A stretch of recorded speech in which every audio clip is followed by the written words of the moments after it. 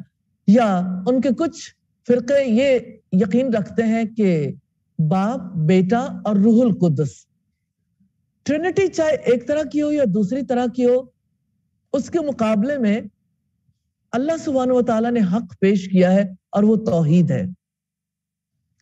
تو اللہ سبحانہ و تعالیٰ نے فکری تطہیر کرتے ہوئے ہمیں بتایا اور لوگوں کو حکم دیا اپنے دین میں غلف نہ کرو، حد سے مت گزرو. مسیح ابن مریم اگرچہ اس طریقے سے پیدا نہیں ہوئے جیسے دوسرے انسان پیدا ہوتے ہیں، کیونکہ وہ بن باپ کے پیدا ہوئے تھے، لیکن آدم علیہ السلام تو بن ماں باپ کے پیدا ہوئے تھے. اگر ان پر بلیف رکھتے ہو کہ وہ انسان ہے تو عیسیٰ علیہ السلام کے بارے میں تمہیں کیوں شک لاحق ہو گیا کہ وہ اللہ سبحانہ و تعالیٰ کے بیٹے ہیں؟ وہ تو اللہ سبحانہ و تعالیٰ کی جانب سے ایک کلمہ، ایک روح ہے. اور تین کہنے سے باز آ جاؤ، کیونکہ اللہ سبحانہ و تعالیٰ ایک ہے، اس کی کوئی اولاد نہیں. اور جو کچھ آسمانوں میں ہے اور جو کچھ زمین میں سب اسی کا ہے، اور اللہ تعالیٰ ہی کا کارساز ہونا کافی ہے. یہاں غلف سے روکا گیا، اس کا جائزہ لینے کی ضرورت ہے. کسی چیز کو اس کی حد سے بڑھا دینا اور شریعت کی حدود سے نکل کر غیر مشروع کی طرف جانا. ہمارے ہاں حد سے بڑھانے والے معاملات کم نہیں ہیں. اگر یہودیوں میں تھے، عیسائیوں میں تھے، تو آج مسلمان کیا کہتے ہیں؟ دیکھیے، ہر چیز کا اپنا ایک مقام ہے. رسولوں کا مقام بہت بڑا ہے عام انسانوں کے مقابلے میں، لیکن اللہ سبحانہ و تعالیٰ نے انسانوں میں سے اپنے ایمبیسیڈر، اپنے پیغمبر بنائے ہیں. اس کا یہ مطلب نہیں ہے کہ اب رسولوں کو خدا کے برابر قرار دے دیا جائے. کسی نعت کے شعر ہیں، اس سے آپ کو اندازہ ہوگا کہ غلف کیسے ہوتا ہے. کعبے کی عظمتوں کا منکر نہیں ہوں میں، کعبے کا بھی کعبہ میٹھے نبی کا روضہ. نعوذ باللہ، استغفر اللہ. یعنی بیت اللہ اللہ سبحانہ و تعالیٰ کا گھر ہے، تو اللہ سبحانہ و تعالیٰ کے گھر کے لیے ایک اور کعبہ ہے. جب لوگ بات کرتے ہیں، جب لوگ اس طرح سے کانسیپٹ دیتے ہیں، تو باقی لوگ بھی اس کے پیچھے چل نکلتے ہیں. تو جو چیز اللہ سبحانہ و تعالیٰ کی طرف سے نہیں ہے، اس کو اللہ تعالیٰ کی طرف سے شریعت سمجھنا. جیسے ہمارے یہاں سوئم یعنی کل کی رسم ہے، 40ویں کی ہے، جمعراتوں کی رسمیں ہے، کسی کی ڈیتھ ہو جائے، ان میں سے کوئی چیز اللہ سبحانہ و تعالیٰ کی طرف سے نہیں ہے، سب خود ساختہ شریعت ہے. جیسے عیسائیوں نے عیسیٰ ابن مریم کو مقام نبوت سے اٹھا کر مقام خداوندی پر فائز کر دیا تھا. اس رکوع میں کرنے والے کام نیک اعمال پر خوشخبریاں دینا، برے اعمال پر تنبیہ کرنا، رسولوں پر ایمان لانا، اور جن کاموں سے روکا گیا اللہ تعالیٰ کے راستے سے روکنا، گمراہی میں حق سے دور نکل جانا، کفر کرنا، ظلم کرنا، اپنے دین میں غلف کرنا، اللہ تعالیٰ کی طرف ناحق باتیں منسوب کرنا. کمٹمنٹ پوائنٹ ہے دین میں غلف نہیں کرنا انشاءاللہ تعالیٰ. رکن نمبر 4 ہے عیسائیوں کے غلط عقائد کی درستگی ہے، اور اس رکوع میں 3 مین پوائنٹس ہے. سیدنا مسیح علیہ السلام، اللہ سبحانہ و تعالیٰ اور کلالہ کے احکامات ہیں. مسیح اس بات میں ہرگز آر نہیں رکھے گا کہ وہ اللہ تعالیٰ کا بندہ ہو، اور نہ ہی مقرب فرشتے، اور جو اس کی عبادت سے آر رکھے اور تکبر کرے تو عنقریب اللہ تعالیٰ سب کو اپنے پاس جمع کرے گا. اللہ سبحانہ و تعالیٰ نے فرمایا تمام انبیاء اور فرشتے اور دیگر تمام بندوں کی طرح انبیاء بھی ہمارے بندے ہیں، ہمارے غلام ہیں، ہماری مخلوق ہیں. اور سیدنا مسیح علیہ السلام کبھی انکار نہیں کریں گے کہ وہ اللہ سبحانہ و تعالیٰ کے بندے ہیں. مقرب فرشتے بھی اس میں آر نہیں سمجھتے. رسول اللہ صلی اللہ علیہ وسلم نے تکبر کی تعریف کی ہے، الکبر بطر الحق وغمط الناس. تکبر تو حق کی طرف سے منہ موڑنے اور دوسرے لوگوں کو کمتر سمجھنے کو کہتے ہیں.